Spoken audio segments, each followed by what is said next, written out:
Il y a un truc dont on parle très peu concernant l'alimentation. On entend partout qu'il faut manger équilibré, consommer 5 fruits et légumes par jour, éviter de manger trop sucré ou trop salé et boire régulièrement de l'eau. Mais on ne mentionne presque jamais les combinaisons alimentaires. Je suis Quentin, coach sportif depuis plus de 8 ans maintenant, spécialisé dans la perte de poids femme. Si tu rejoins ma chaîne pour la première fois, je t'invite à t'abonner en cliquant sur le bouton sous la vidéo si tu regardes ce contenu sur YouTube et à cliquer également sur la petite cloche. Tu peux également me suivre sur les réseaux sociaux, Facebook ou Instagram, les liens sont dans la description de cette vidéo. Associer nos aliments de la bonne manière est tout aussi important que de manger sain et équilibré. Sauf qu'on n'en parle quasiment jamais.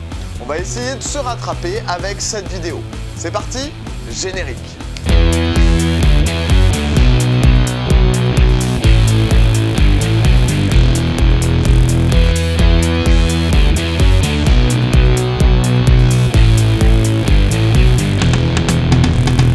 Composer nos assiettes de la bonne manière, ça nous permet de mieux assimiler les vitamines et les minéraux qui sont présents dans notre assiette, mais également de mieux les digérer. Il y a beaucoup de personnes qui souffrent de troubles digestifs ou de ballonnement. Il y en a certains qui souffrent d'une fatigue en fin de repas ou qui se sentent lourds après avoir mangé. On pourrait éviter ça si on accordait plus d'attention aux combinaisons alimentaires qu'on a dans notre assiette. Pour faire de bonnes combinaisons alimentaires, il ne faut pas oublier que certaines familles d'aliments sont difficiles à digérer. Les farineux, les amidons, les protéines, les fruits et les légumes par exemple. C'est à cause du fait que la durée de digestion n'est pas la même en fonction des catégories d'aliments, que le degré d'acidité n'est pas le même dans tous les aliments, mais également que le lieu où commence la digestion n'est pas toujours le même. Alors dans cette vidéo, il va y avoir beaucoup d'informations et en format court comme celui-ci, il est difficile de pouvoir t'apporter tout le contenu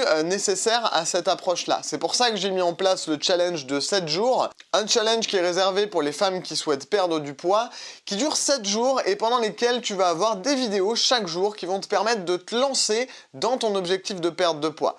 Pour réserver ton challenge, c'est très simple, il te suffit de cliquer sur le premier lien dans la description de cette vidéo. Pour respecter au mieux notre corps et notre digestion, il faut éviter au maximum les combinaisons entre les protéines fortes, comme le poisson, la viande, les fruits de mer, les œufs, les pâtes, le riz, le pain, le blé, etc.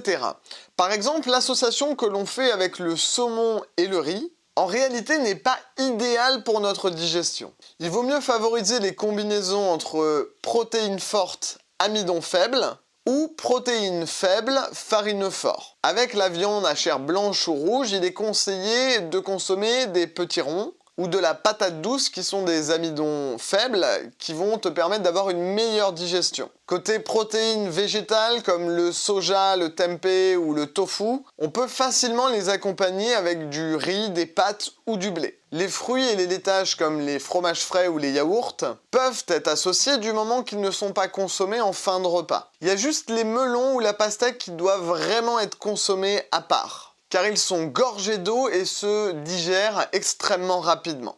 Les légumes crus et cuits, eux, sont consommables avec tout.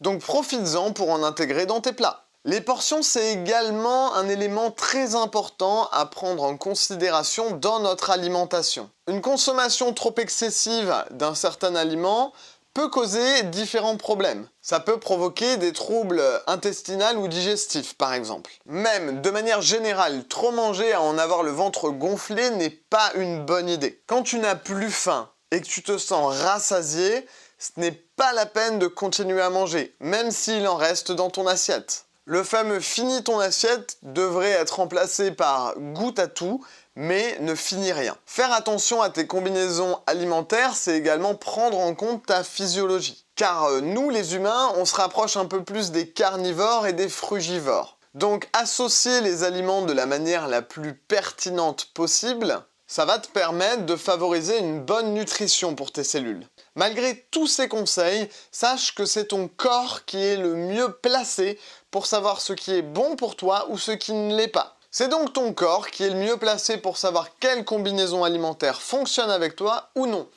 Pour ça, l'idéal c'est de faire des sortes d'expérimentations et d'être à l'écoute de ton corps et de signaux qu'il t'envoie après ces fameuses combinaisons alimentaires. Ce qui va te permettre de faire un travail scientifique et de savoir quelles combinaisons alimentaires sont bonnes pour toi et quelles combinaisons alimentaires ne le sont pas. Il te reste plus maintenant qu'à faire un tri dans tes placards. Si tu veux que je t'accompagne sur ce tri-là, tu peux prendre le challenge de 7 jours réservé pour les femmes qui souhaitent perdre du poids. 7 jours, 7 vidéos dans lesquelles on va entamer ta perte de poids. Dans ce programme de 7 jours, tu auras donc un bilan, tu auras également l'accès à un programme sportif de 1 mois que tu vas pouvoir suivre directement de chez toi. Il y aura également un tri à faire dans les placards justement et plein d'autres choses.